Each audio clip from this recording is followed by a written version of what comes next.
बिलावल भुट्टो कहते हैं इलेक्शन का चांद मुबारक हो। अदालत ने कहा तो 8 फरवरी को इलेक्शन होगा। पाकिस्तान पीपल्स पार्टी के चेयरमैन बिलावल सरदारी ने इलेक्शन तारीख पर कहा, आप सबको इलेक्शन का चांद मुबारक हो। अब अदालत ने कहा तो 8 फरवरी को इलेक्शन भी होगा।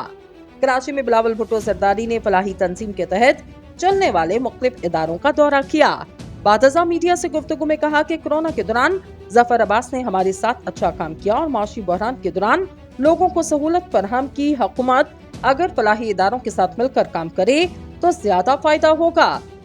पाकिस्तान पीपल्स पार्टी के चेयरमैन ने कहा कि आप सबको इलेक्शन का चांद बहुत मुबारक हो। इस पर प्रेस कॉन्फ्रेंस में कहे लगे। इनका कहना था बेहतर होता सुप्रीम कोर्ट को मुदाखलत न करना पड़ती। अब अदालत ने कहा तो 8 फरवरी को इलेक्शन भी होगा।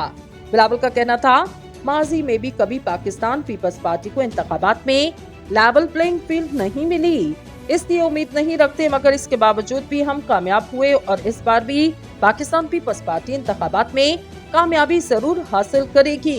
इन्होंने कहा कि पीटीआई से इत्तेहाद का फैसला नहीं हुआ।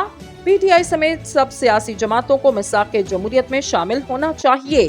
ख्याल रहे सुप्रीम कोर्ट ने वफाकी हुकूमत को 8 फरवरी 2024 को मुल्क में इंतखाबात का इनेकाद यकीनी बनाने का हुक्म दिया।